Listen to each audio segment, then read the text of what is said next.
solves everything. Dickie and Titz. You're listening to the Dickie and Titz Strength Solves Everything podcast. Hey, Rusty Ross. What's going on? Not too much. It's been a long time since we did an episode of the Dickie and Titz Strength Solves Everything podcast. That's all right. We're back now. And, man, it's been rough. Holiday time, vacation time, lots of work. Well, I can tell you, I think I was pretty good with my diet, my workouts. I know, dude, you've been looking lean and mean these days, much leaner. I'm not trying to beef up. I'm trying to just stay strong and stay flexible. So I have a new program I'm going into this week. That's kind of one of the things we're going to talk about today is being a better coach. And as we always say, being a better coach really means staying on point of your programming, your diet, nutrition, and being a good role model. But we'll get to that in a little bit. What have you been up to? Let's catch up, dude. What have you been up to? Our last episode was, I believe, in mid-November. So we got some catching up to do. Tell me about it.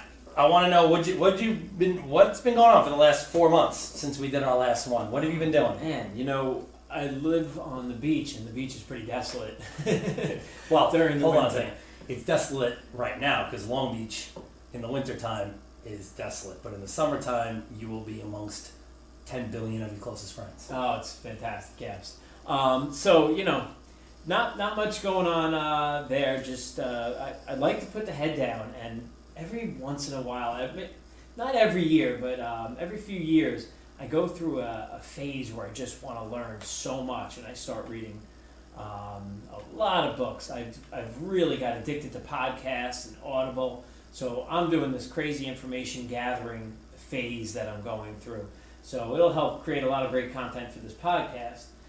Besides that, though, I've been busier than ever with training, so there's a lot of on-the-job stuff that'll help with this and getting our points across. But it hasn't been a very eventful winter. I've needed to travel more. Have you been traveling? I have. Well, you know me, dude. I always have to take my vacations. I work hard, but most of my hard work is to pay off my vacations because I like to have fun. But November I went to Nicaragua on my usual surf trip, and we took a crew. I actually took the fiance. She came. It was her first trip down to Nicaragua with me, and my buddy Moondog took his girlfriend and a couple other guys, but had a good trip, got lots of good waves. And then it was the holidays, and then just got back. Actually, I just got back last week from Big Sky, Montana. I was there for 10 days, and that was the trip of trips. I actually want to be back on a plane going back there right now. I miss it already, but I'll be back next year. We'll be back there again. So when you go, where was it? Montana? Montana, Big Sky. Big Sky, Montana. So you're snowboarding every single day? Every day. Now, do you work out like you work out here? When I'm there, no. Wake up. So my buddy has a house, ski out house. His house is actually halfway up the mountain. So I don't know if anybody's ever been to Big Sky before, but the mountain the name says the mountain. It is the biggest ski resort you will ever see in your life. It is. I think they have 27 chairlifts. The mountain it just goes on forever. You would need to take probably a week just to be able to cover the entire mountain. But they have terrain that's lift accessible that you would see in the movies that guys are taking helicopters to, the top of the ridge up there that they have hiking access to. There's a lift that takes you, and you have to do some hiking up there.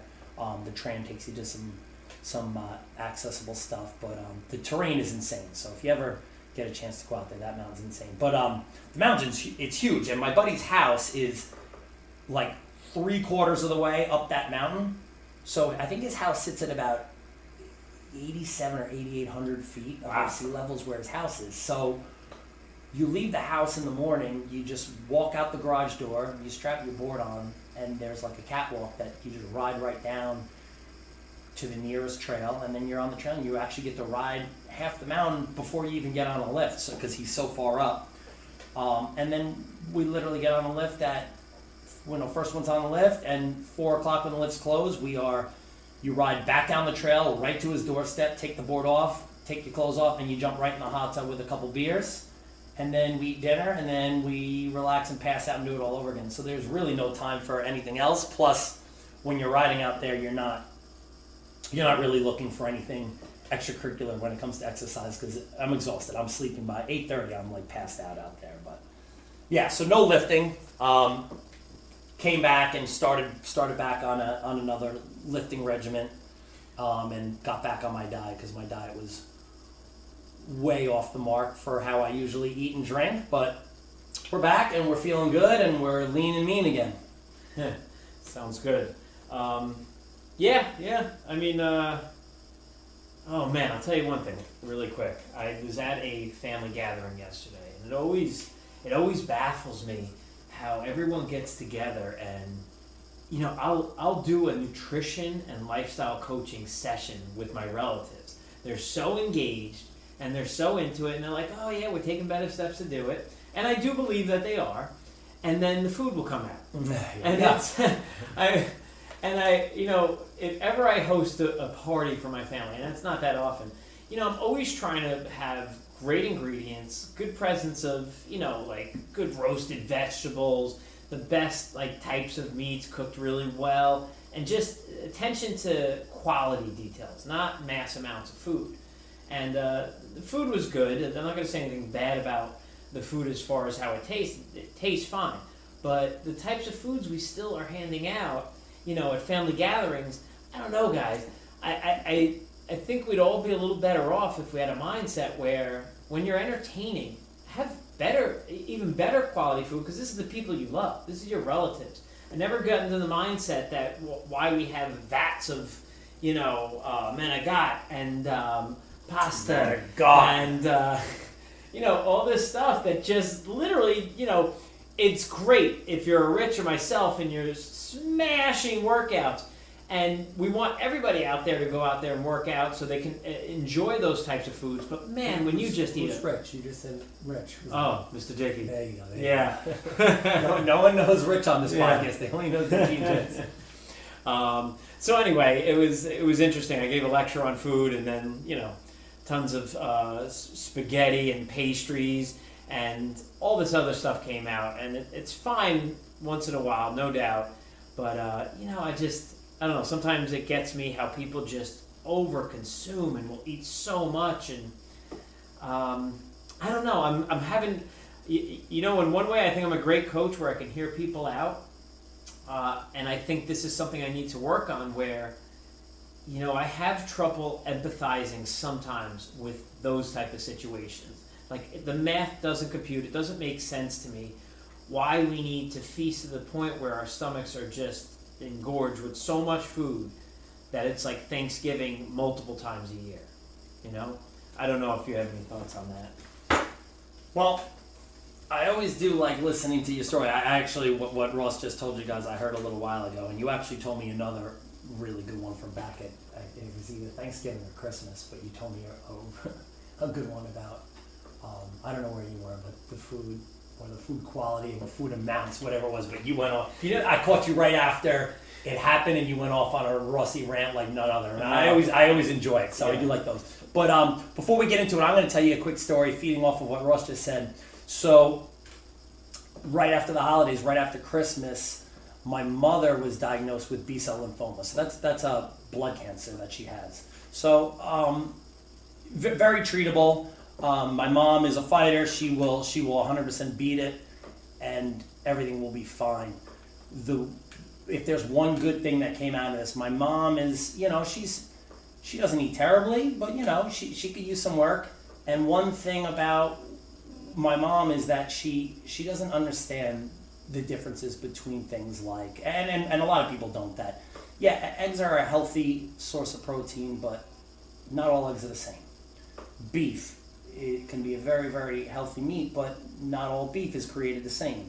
Poultry, whatever it is, not everything. Just because you're eating nuts doesn't mean that you're eating the healthiest of nuts. So I try to explain this to her, and I think for the most part, you know, with my mother, it always went in one ear, out the other ear, and I don't think she even understood just to the extent of what I was talking about. But anyway, since this all happened, I've gotten her into reading some books and doing some research, and she actually called me last week and let me know how she can't believe the things that I've been telling her, that she actually sees now the difference between, getting the right brand of eggs, the right type of grass-fed meat, so things like that. So if there's good that can come out of something like that, it's opened my mom's mind and expanded her horizons into better quality eating and just not going and buying the cheapest eggs that are on the shelf, because there's a reason why they're the cheapest eggs on the shelf, because they're chickens that are shoved in a cage on top of each other, and they're basically eating each other's shit, which means you're eating shit.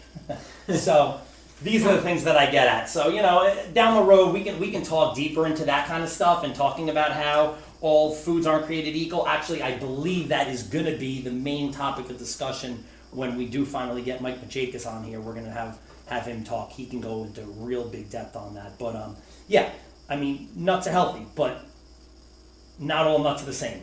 Eggs are healthy, not all eggs are the same. So we'll get deeper into it. But yeah, some good came out of that. So That's great to hear that you're having such a good influence, because that's really what it's all about. So when we think about, when I get someone for the first time, right, and I'm going to train them, I'm going to do a little nutrition work with them, we start by asking the question why multiple times to get to the root reasons of why they want to improve themselves. And that's a big part of the coaching process, and it's a big part of setting up a program design. And that's kind of the topic we wanted to talk about today. And I have a strong why. Our first episode, if you go back to the first podcast, we both talk about our personal whys. Mine being with my experience with my dad and his tragic death, and how it positively influenced me to take a better course in my life in many ways, but also to go into a profession where I could help other people be better versions of themselves. And I know, Rich, Dickie, you talked about, a little off today, you talked about your experience with a severe injury and your comeback. That's a strong why, and it motivated you to be the best version of yourself, and it also fuels you into training other people. So, starting with that, I mean, let's go into a little bit about what it takes to be a good coach, not just a trainer. You can be a trainer where somebody's writing programs for you, you just enforce the programs, and it's a generic thing, everyone's doing the same thing. That's not what we're talking about. We're talking about if you have a legit coach who's is program designing for you, who is doing nutrition work with you, what should they be doing? And then as a client yourself, what's your accountability too? I mean, I would start with saying, we all want to have some sort of assessment when you start with somebody. So if you're a person out there who doesn't work out and is looking to work out and work with a coach, there should be some level of assessment where they put you through a basic movement screen. You talk with them for a few minutes, you get your whys straight, and they have kind of an understanding of where you are right now and maybe even where you were in the past, to know whether you want to start training for tennis again, or if you just want to lose 20 pounds that accumulated around your waist over the past 20 years. So I'm gonna throw it right to you, Mr. Dickey, and say, do you have any comments about the assessment and the gathering information? I know at Equinox we have a pretty set protocol, but I'll be honest, I go off of it a lot. yes, I do as well. The questionnaire can get, in my opinion, it can get a little bit repetitive. I feel like the same questions kind of almost get answered a little bit over and over again, and they do have us actually there's some great questions that they have us ask. At the same time, some of it is, I would rather just get to know somebody a little bit and not have it be like I'm reading off of a piece of paper and you're answering my questions. I just want to put the paper aside, put the phone aside, whatever it is that you're looking at the Equifit questionnaire off of. Put it aside and just look the person in the eyes and just have a one-on-one conversation and get down to why they're there. And whether it's they're there to get ready for whatever, a sport or a sporting event, or they're an athlete and they want to be better in the sport that they play, or even when it comes down to just something as simple as that they just want to look good. And these, it's funny because these are my favorite ones. And when people come in and they just want to look better, and I ask them why they want to look better, really, all I'm asking for, there's really one answer that I want, and nothing else. You can seem like you're so self-absorbed in that interview, but all I really want for your answer to be is, because I want to look fucking good naked. That's really all I want to hear from them to say. That's the male or female. I want to look good in my bikini this summer. I want to look good with my shirt off this summer. That's all it should be, and there's nothing wrong with that. That's a beautiful, beautiful thing to be that concerned with how you look, that you're going to change your lifestyle and your fitness. There's been a movement in fitness where it's almost like you're shamed if the aesthetic part of it is like part of your goal. Yeah, no, that's it's kind of ridiculous because, you know, if you're leaner, stronger, over the course of like 3 months, you train, you become leaner and stronger. You have the capability to do more things physically, which means that you're less limited in life. You have less subcutaneous body fat on your body, so you're going to see there's another air quote word, tone. I want to be toned up. Tone is a silly word too. But you're going to see your muscles a little bit better, right? You're going to be a little more defined. You're probably going to look in the mirror, like you said, and feel better about yourself. And it's not just about the way you look. It's also about the hard work that you've put into the training and the nutrition, which sometimes can get a little tedious, can get a little boring. But if you have, you know, a strong set of goals set, and you're proactively working on building strong habits, you know, it should feel rewarding. Yeah. It's funny because, you know, we talk about functional training, which Ross knows more than anybody. I hate the word functional training. I think it's the stupidest fucking catchphrase in the business. Everything has a function. Now, yeah, do certain things have more function in life than other things do? Yeah, 100%. Like, if you're coming in and you're training because you want to be a better tennis player, there's going to be exercises that are going to be more functional as a tennis player. But overall, if somebody's coming in and all they care about is losing weight and looking good and looking lean, everything has a fucking function. And it drives me nuts, this whole, oh, well, that's not functional. I get told all the time because I have clients do biceps and triceps. And I don't know why in Equinox that's like a frowned upon thing to do. I don't know if it is. Here's your function. Does it make you feel good to have nice biceps? When you look in the mirror and you see nice biceps, does that feel good? That's your function right there. Shut up. Everything else goes out the window. Don't talk to me anymore about functional. If it feels good and you feel good about the way you look, that is your function. Everything else should be wiped away. I don't want to hear about it anymore. Yeah, I agree with you. And I think sometimes we get confused. You know, this is something I'm always having a conversation with, is that there's a lot of tools in the gym that are good for loosening, movement prep, warm-up, even the power plate. I use the power plate as a recovery tool, sometimes as a warm-up tool, but I don't necessarily have... A power plate is a vibrating platform, and according to some people, if you do exercises on it, it gives more stimulus, bone density. You know what? I have some guys that they come in cold, they jump on the power plate, they do some squats, throw their glutes on there, and they warm up a little bit faster. I use it for that, and sometimes I use it as a recovery tool. But I don't obsess over saying like, oh, this is the greatest thing ever. I'm going to use it for everything. You know, I think this applies sometimes to other tools in the gym where we're using like movement preps to like cause a full metabolic changeover of the body, and it's not... Movement prep became their strength portion of the training. You have to isolate, integrate, and you need the proper amount of resistance to do that. And that's something that's been a little bit lost. And, you know, when we sat down and said, hey, what should we call the podcast? We said Strength Solves Everything, because that's the foundation of everything, So if you don't have the element of strength, resistance on the body, right? Moving through basic primal patterns, squat, lunge, twisting patterns, overhead pushing, overhead pulling, a horizontal pushing, horizontal pulling.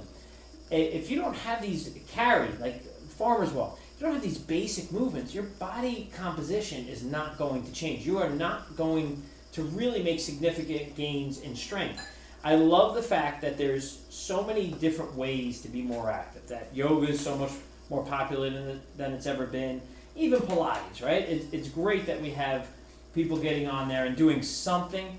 And even CrossFit. I like CrossFit. Hey, whoa, hey! I said the C word. Rossi was the number one biggest CrossFit hater on this planet. If you go back, how long ago did Medic get married? It's been 6 or 7 years. It was 2011. Well, anyway, that will be a story for another day. Ross screamed at some girl who does CrossFit so bad that she actually was crying. And if you want to even go into, now this isn't on the official list. I'm taking a lot of this these bullet points, let's say, from the Essentials of Sports and Exercise Nutrition, and this is the Precision Nutrition textbook. Precision Nutrition being the certification I have to do nutrition work. They're the largest online coaching program in the United States, as well as they work with every major sports league. And John Berardi started it. Yeah, it's they like a connection with GSP. GSP, yeah. Okay. John Berardi did the personal nutrition work for GSP back in the day, when he was just demolishing everybody, and he actually just retired. And to a lot of people, he's the first like true athlete that became an MMA star as well. So anyway, breaking from that a little bit, I think I really, it's not listed in there, but I think to be a great coach, you need to be great at everything you're preaching. There's not even a question. We have a rating system where there's 3 levels of clients, right? The level 3 is like almost like a professional athlete, where it's consuming them. It's all about this. Their paycheck depends on it, right? Level 2 are people that have everyday jobs, an accountant wanting to go into a bodybuilding competition, something like that. Or, maybe some of your friends who are have normal jobs, aren't personal trainers, but love to snowboard, and they know going in to the fall, they got to train a little bit harder, get their bodies conditioned. They go into like a level 2. But level 1 is where most of our clients sit, where you just try to get them to master the basics of nutrition, exercise and sports nutrition, and then have an understanding of their personal program design. So if they work with you 2 days a week, they have a guide of what they should do on those other days. And that's where we're trying to just get most people to be really proficient at, is level 1. And maybe, like you were saying, they have a vacation, they want to get in a little better shape. Cool, let's do it. We have a 6-week program that just knocks their socks off and they're extra disciplined for it. I think personal accountability on every coach and every trainer is huge. We are role models, and we should be role models. If we're not living it, experiencing it, we really cannot empathize with our clients enough to understand the struggle. And I say struggle, it's more of a privilege to just go in there and crush your workouts every day and make good, healthy, wholesome tasting homemade food every single day. So, this is something I struggle with, and I'm trying to be a better person and not judge and say everyone has a story. But it does bother me, and I'll be completely honest, it really bothers me when people preach nutrition and they take other people through workouts and they're not working out themselves and they're not eating healthy themselves.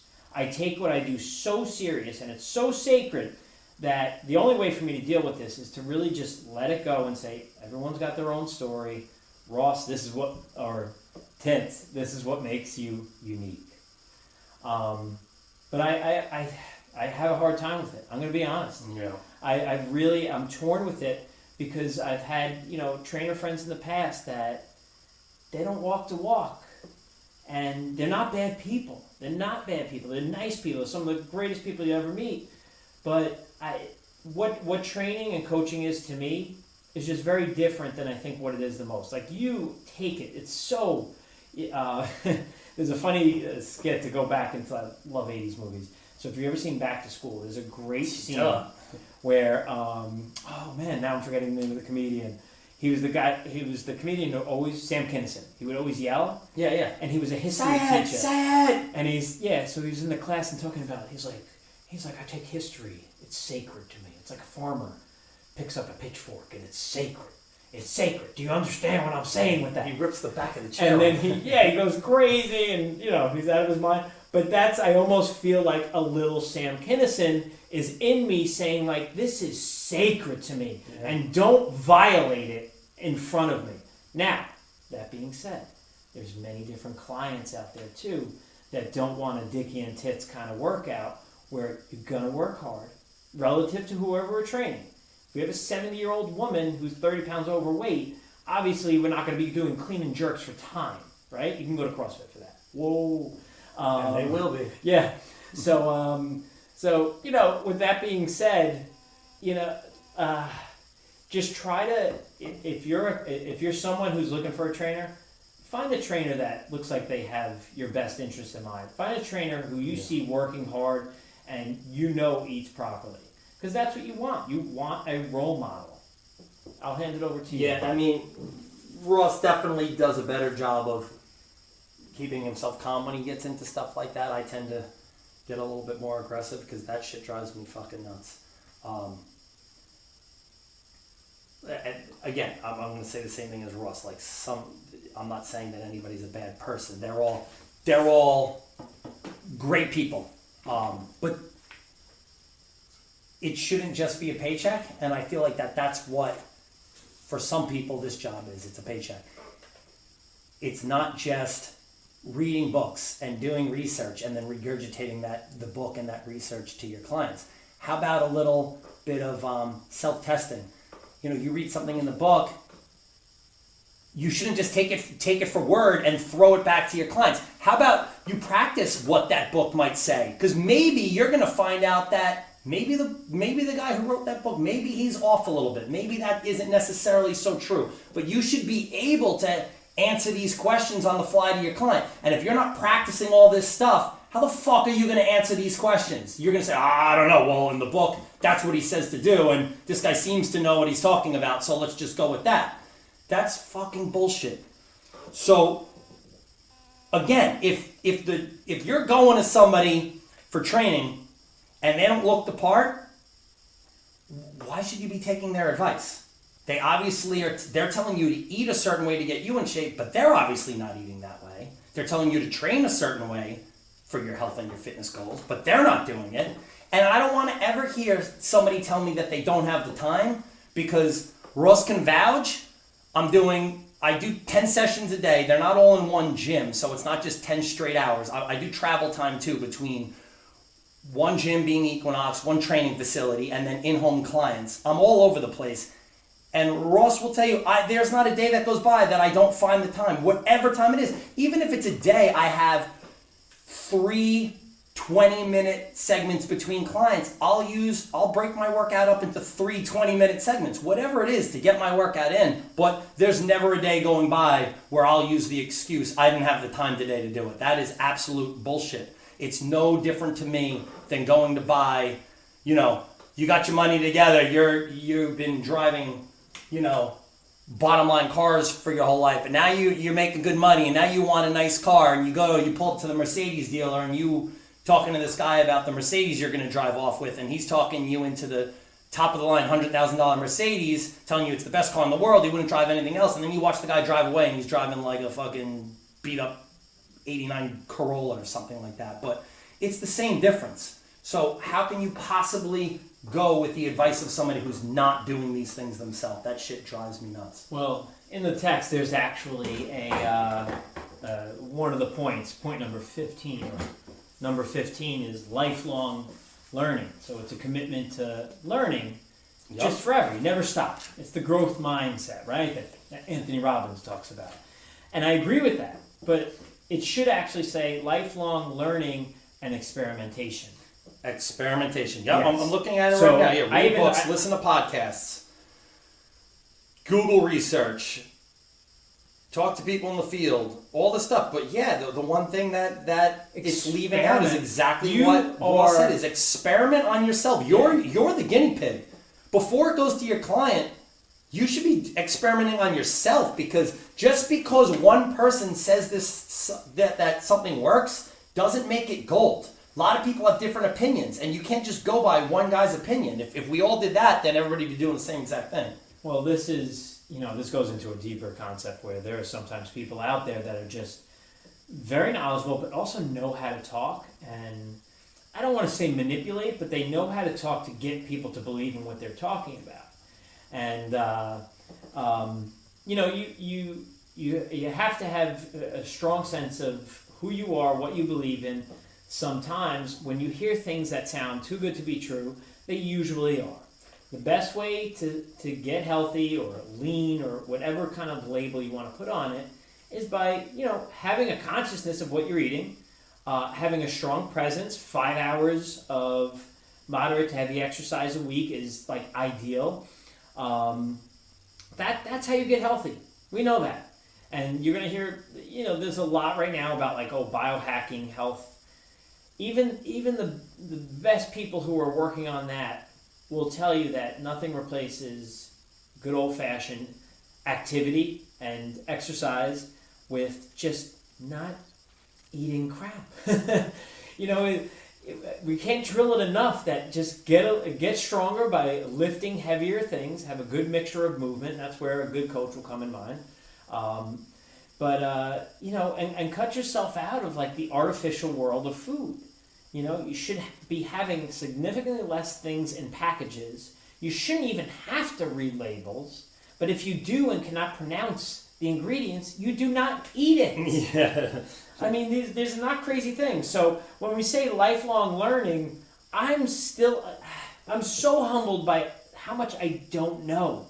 I have forgotten more than trainers that have been going for about a year. I've forgotten more than they've learned in the past year. Yeah. I understand that, but I'm so humbled by how much I don't understand or how much I don't know yet, and I'm craving to learn it, right? And I've been doing this.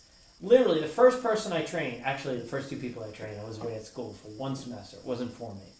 I went to the University of Central Florida because I don't want to live in New York anymore. I wanted heat, and I kind of still do, but I love my family very much, and I'd rather be around them than go live in Florida. Also, it's kind of like a tropical jungle there. When it gets hot, I mean, it's ridiculous. It's so My mom lives down there. Yeah, I go down there and say, you don't want to be there in the summer. I don't know if I want to be there year round. But anyway, I went there, what was I, about I think I was 20 years old. I did community college, right, got the liberal arts. I didn't know what I wanted to do. I didn't have a clue. So I went down to this school saying, go away, I'll travel, I'll go to school. It wasn't for me, but the one great thing I got out of this experience is that I was more religious with going to my workouts than I was going to my classes. And I scored an A+ in every lift, but I was kind of a C student while I went away. So I took that. Everyone knew I was in the best shape out of anybody in my dorm. And I just started saying to some of the cute girls, I was like, what are you doing? Let's go train. And I started training a bunch of cute girls in the dorm gym. And those were my first clients. I didn't charge anything, obviously. Why would I do that? You got dates out of it. I got dates out of it. That's charging a little bit, I guess. So that's actually, those were my first clients. That's going back a little bit. And that was 1998. So there's no joke. Over 20 years of experience of doing this. And we're not even counting when I was Sensei Ross back in the day.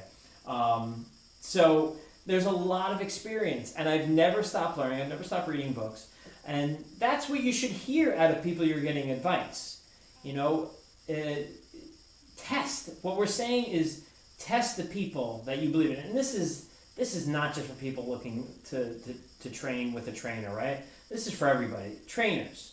You want to learn from somebody? Ask questions about what their routine is. Ask questions about have they applied what they're learning.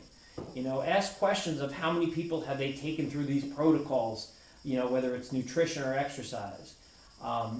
We need to be vigilant. And if there's one good thing about this millennial generation, is that they challenge everything. You know, they basically, you know, someone will tell them something and be like, I'm going to do my own research and find out. So that's actually a really good thing. Everyone's hating on millennials all the time. But the good thing is that they're just not like our parents, who the doctor says this and that's it. You're done. The doctor is the God. Whatever the doctor says, I take this medication, nothing else works. And we know it's not true. We know if you change your diet and your lifestyle, you know, magic can happen. So, yeah, that's all you know, maybe we'll change topics quick. Anything to add on that? Just the end, you were talking about, you know, if you want to be a good trainer, or even if that's not what your goal is, you're just looking to get into better shape and get better knowledge, to walk up and talk to the people who you think, you know, have the answers, look the part. And it's funny because we have a couple new guys, a couple new trainers at Equinox that I think are gonna, in the long run, do really, really well. Oh, they're gonna be Steven and Rayshawn, I think, are gonna be phenomenal, because I mean, I see them talk to you a lot. They're constantly asking me questions, and that's, to me, when you know that somebody has the desire and they want, because they immediately sought out the guys that they thought had the knowledge, they think looks the part, and like Steve wants to train with me every day. He wants to ask me a million questions, and he's always like, I'm sorry if I'm bothering you. You're not bothering me, dude. This is what I want you to be doing. Like, if this, you're showing me, I'm so into this business, I'm so into this profession and this lifestyle, that if you're asking me this stuff, I have all the time in the world for you. Who I don't have time for is the people who, you know, kind of like, you know, the people I'm talking about, the know-it-all. They might not know that much, but in their eyes, they know, they have the answers for everything. They've been doing it for a year, but in a year's time, they're the world's best trainers. Those are the people I don't have the time for. Well, you know what? I'm gonna throw something cool at you, right? So one of the great elements, or one of the great parts about being a good coach is, let me restate that. If you want to be a good coach, there's something you have to do. And if you look across the gyms across America, I would say more than 50% of the trainers don't do this. But if you look at the best conditioned people and the best trainers, they almost always do it. And that's monitoring and measuring their results. That means, at most gyms, they require you to write a program, right? But how many times do you see a trainer walking a client through a session? There's no, printed template of a workout, or there's nothing on like an iPad or a cell phone that they're looking down to kind of give guidance. This is a huge problem, especially for making gains. So you want to monitor and measure your results, and you do that by, what's the most basic thing that I know I did as like a 15-year-old kid, I'm sure you did. I went to CVS. Well, actually, it might have not been CVS at the time. What would it have been? Rite Aid? Maybe it was Rite Aid. Probably went to a Rite Aid back in 1996 or something like that, and I got myself a marble notebook, and I wrote down bench press, 105, 15 reps, 115, 12 reps, 135, 8 reps, and I started to keep a log, a journal. This is huge. I can't preach this enough, that if you have a coach, want to be a coach, or are working out on your own and want to get the best possible results, you need to write down what you do, keep notes on it, and every week just be a little bit better. And that can mean so many different things. That can mean lifting more weight, taking less rest in between sets, doing a few more sets for everything. And without even going into a solid program design workshop right now, just do a little bit more, right? Take a little less rest, lift a little bit more resistance, and you will see gains. You could have the worst program in the world, and you'll still see progress. Yeah. How many times do you, Rossi, I see, now I'm screwing up. Titzy, how many times do you look around the gym and see a trainer with, you've seen trainers with their clients, some of their clients for a long time. How many times do you look around the gym? I want to say really quick too. We're not isolating this just to where we work. I have 100%. membership to other gyms Yeah. that I go and work out to. So we're not just picking on, Equinox is really good in a lot of ways, and they're, the member clientele, they work out hard. Trainers there are great. These are tendencies we see across the board. all over the place. These are generalities to every gym in America. So, we're not isolating this to just what we see at work. This is like, I work. This out is everywhere. I've been doing this 20 years, and I've worked in that time period. I've worked for about 6 or 7 different gyms. So yeah, exactly. This is going all over the place. But how many times do you see? And again, this isn't just a trainer. This is a trainer or somebody working out. But how many times do you see the person doing the same things that they've been doing for months on end?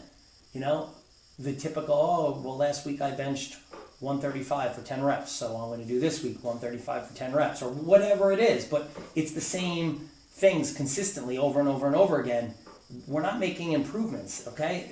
A word that I use all the time with my clients and myself is, where's our gains? We got to make gains somewhere. And that doesn't mean every single thing that you do, because chances are you're never going out and improving every single time. You have good days, you have bad days. Maybe you got good sleep one night, maybe the next night you didn't get good sleep. Maybe you ate really well, that worked with yourself for your strength, maybe it didn't. So there's a lot of variables that are going to change things. But workout to workout, there should be something. I shouldn't be stagnant doing the same fucking thing for the last couple years, the last 6 months, or whatever it is. When I train with my programs, I write down everything, and my programs are all time sensitive, so everything has a rest period during it, and I stay consistent to that, because it's the only way that you truly know if you're making a strength gain or a conditioning gain is if you're keeping the same consistent rest intervals. So when I'm done with a workout, yeah, it would be nice if all 10 things I did that day improved from the week before, but probably that's not going to happen. But even if I make 1 or 2 things better than it was the week before, I made gains on the last week.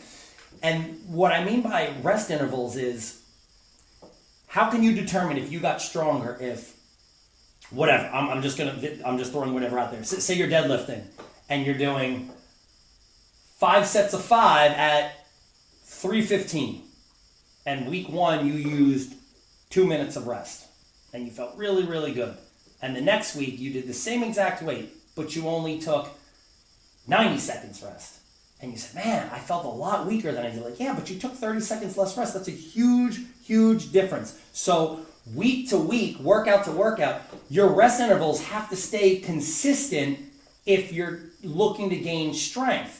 Okay, if it's not just a strength thing, then yeah, rest can actually be the gain you're making. So for instance, I'm going to throw that same thing back at you.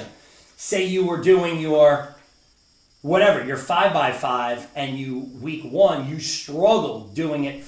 You did your 5 sets of 5 at 315 with 2 minutes of rest, and you struggled. But then 2 weeks down the line, you did the 5x5 and you did it with 90 seconds rest in between, and you didn't struggle. That's a gain. You did the same exact weight, but your rest intervals went down significantly. That's a huge gain. So these are all different ways that we can see improvements in the gym. It doesn't necessarily have to be that you put more weight on the bar. There's a lot of different ways to do it.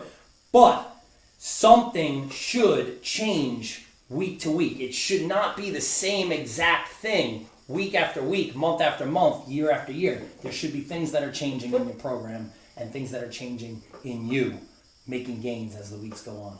We got to do a whole making gains podcast. 100%. Now we're speaking my language. Well, how to, these, every podcast we do, I was saying to you before, is going to get better and better. We're going to learn how to project out through this microphone to you guys to get you to make instant changes in your routine to get you to a better place. So, a whole podcast devoted to the elements of progression. Basically, how to monitor your rest interval if you want to get strength. Maybe we can want actually hypertrophy. What if we throw out a challenge, Rossi? Yeah. And we put together a program, And you and I we'll do it as well. Okay. We'll all do it. Yeah. We all do. You guys listening, if you want to jump in, we'll put together. This is a cool idea. Maybe we'll do it in like a couple months or something, or whatever. We'll figure it out the dates. But we make a program that Rossi and I will collaborate on. We'll put it together. We all take before pictures and after pictures. Okay? We all do the program, and everything will be in that program with the sets you're doing, the amount of reps, the amount of sets, and your rest intervals. And you have to be honest to yourself. Stick to those rest intervals. Even if that means some sets you might have to drop weight, because there's a lot of times I only give people a minute rest. That's not a lot of recovery time. So yeah, your strength gains, you haven't fully recovered from the last set. You're not going to be able to do the same weight you did the set before. That's okay. That's the point of some of these workouts. Not everything is supposed to be maximal lifts. Some stuff is supposed to be a little bit quicker set to set, keep the heart rate up, and a little bit more in the hypertrophy, a little bit more conditioning, that kind of a thing. But whatever it is, we'll put the program together. We all do it together, and we'll talk about it each week on the podcast, and we'll see how we're doing with the gains. I will guarantee anybody listening does this program, you're all be true to yourself and make sure that you're doing it exactly as listed, and incorporate a good diet along with it. I will guarantee you gains, because I've seen it. I've been doing this 20 years. All my clients that listen when it comes to diet and the exercise all make gains. It's very, very simple. Yeah, and segue into another element of being a great coach. It's outcome-based goals. It's outcome-based decision making. So you have to have some sort of goal that you're shooting for. What is the version of you that you want to be? Okay, if you test out, we do your body composition, you're a man, you're 20% body fat. You know that's not a good range to be in. You know you need to be below 17%. So you say, all right, let's say in the next 3 months I get myself to 17% or lower. That's an outcome.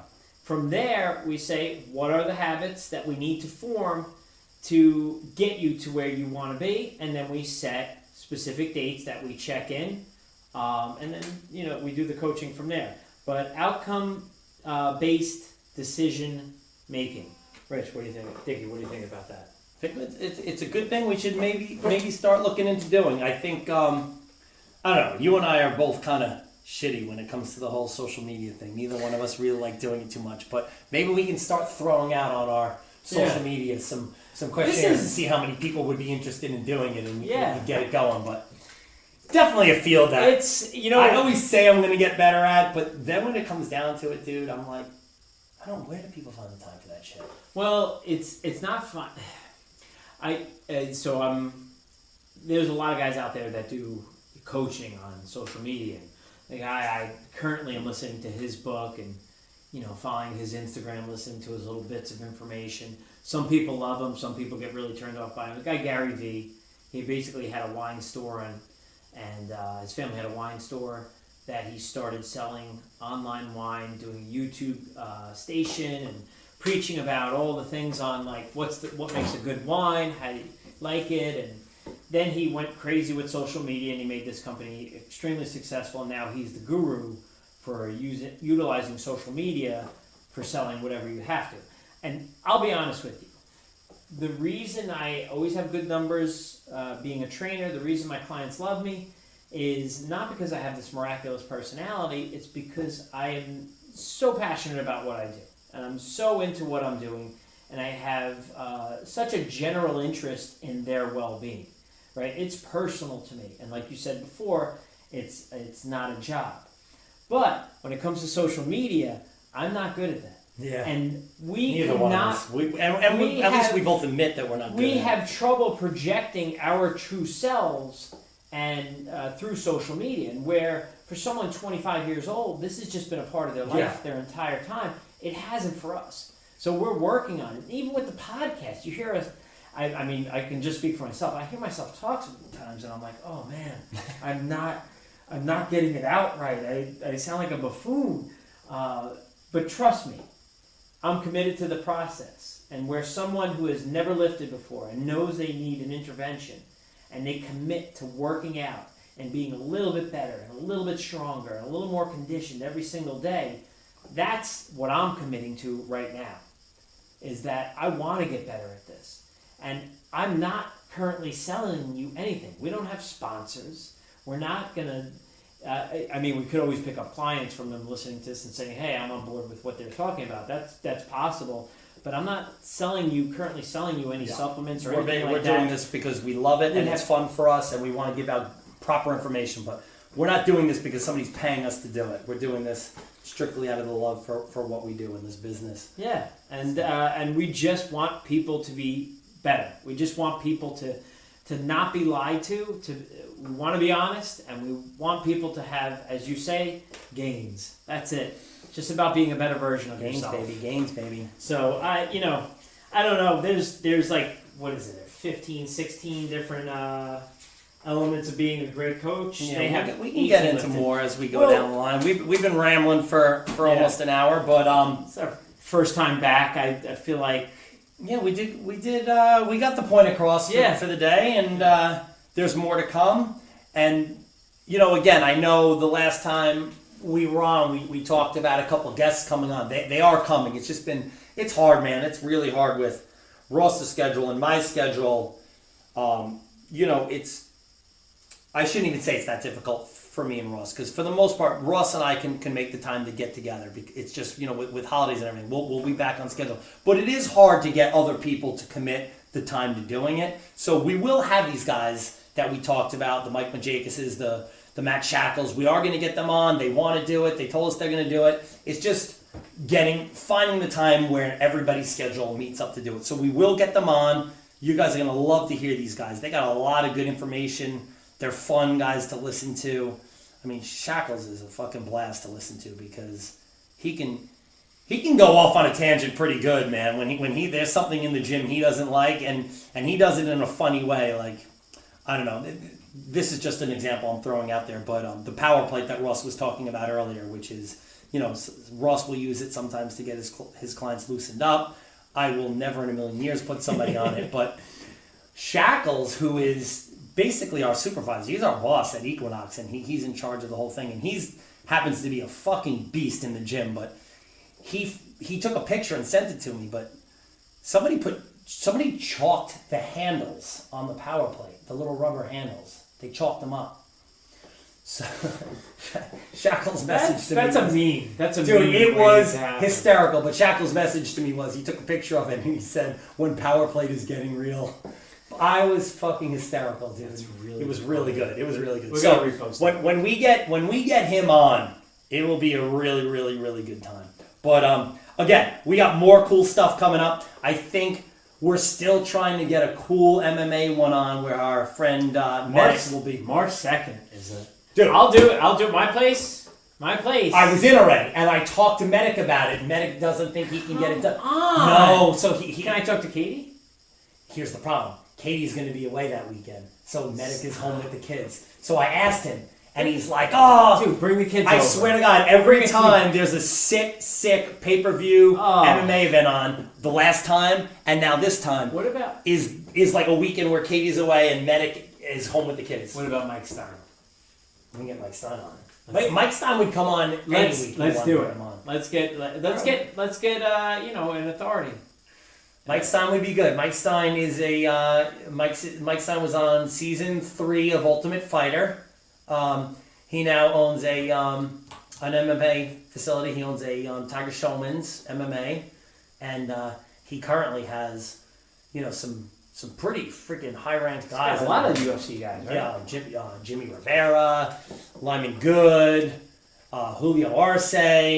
There's a bunch of guys in the UFC fighting under his banner over there. But and Jimmy just had a tough loss last weekend. But before that, I think he was ranked either number 3 or number 4, and there was a lot of talk about him getting a title shot pretty soon in the 135 division. But he just lost this past weekend, so that kind of knocked him back a little bit. But either way, we got some cool people coming on. Ross and I, even if we don't get the people, at the exact dates we want them, Ross and I will still be here for you. So we'll just ramble in your ear about another day of nutrition and exercise and all the other shit that we hate in the gym, and we can both ramble and we can both rant. I want to give a thank you to anyone who's listening to this. Yeah, 100%. Because you got to have, with the commitment to a growth mindset, you also have to have gratitude. So whether 2 people or 2,000 people are listening to this, I give thanks to whoever is listening to this. And always feel free to reach out to me on Instagram, in whatever gym you see me, or any other method of getting hold of me. If you see me running on the Long Beach Boardwalk, you can pull me aside and talk to me. But let us know. What do you guys also want to hear about? Because we have a lot of things we like to preach. But I think that's one thing I would love to do is during the week before a podcast, we reach out on Instagram and ask questions. That's a great point. Say hey, what do you guys want to hear about? Give us a formal question and we'll address it. And as we get a little more fine-tuned into the rhythm of the podcast as well as the technology of the podcast, I think we're both on page with saying we want to do YouTube Live, so we could do live recordings and maybe even take some questions on the live recordings. 100%. Well. That's actually what So again, I agree with Ross. Like Instagram, both of us as the weeks go, and let us know on any of our posts. I'll actually put up a post asking the question, what do you guys want to hear on the next podcast? Because I love that. I love to rant and I love to talk about this, but more importantly, I'd love to give out information on the stuff that you guys are interested in. So whether it be more MMA or more nutrition or more lifting or whatever it is, even if it's just basic lifting, whatever it is you guys want. So that's actually a great idea. But I agree with Ross where in the future, mainly I would love to do this with a live feed where people can ask questions as we go. Because that's actually really what I wanted. When Ross and I talked about this, that's what I talked about from the start. I would love people to be able to type in questions as we're going, and we'll just spew them off as we go. That's really the direction I wanted to go with this. So that's a great point. Yeah. So in the closing, I'll use a Paul Chek quote. Don't take advice from anyone. Don't take advice about health from anyone who can't deliver that advice in their underwear. 100% true. I Which, back by the that way, statement all the time. By the way, we have to book the underwear episode. That's got to be a YouTube. So live. That's got to be once we Maybe start doing YouTube Live. That'll be the first YouTube Live. Mr. Dickie and Mr. Titz will do a podcast in our underwear, saying these are the results in Paul Chek's voice. These are the results of my actions. What are yours? I couldn't agree more with that. That's even before Ross showed me that segment with Paul Chek doing that. That's actually something like a motto that I've always lived by. And I always said, if your trainer can't deliver the facts to you with his shirt off, then maybe that's not the best trainer in the world for you. Listen, book-wise, they might be the most knowledgeable person in the world and can talk your ear off for 6 hours, but that isn't always the end-all, be-all, in my opinion. You might know it all, but if you yourself aren't getting those results that you're preaching, then I don't know if necessarily you have all the answers. But anyway, until next time, we want to make sure that everybody eats proper, train hard, and get their results.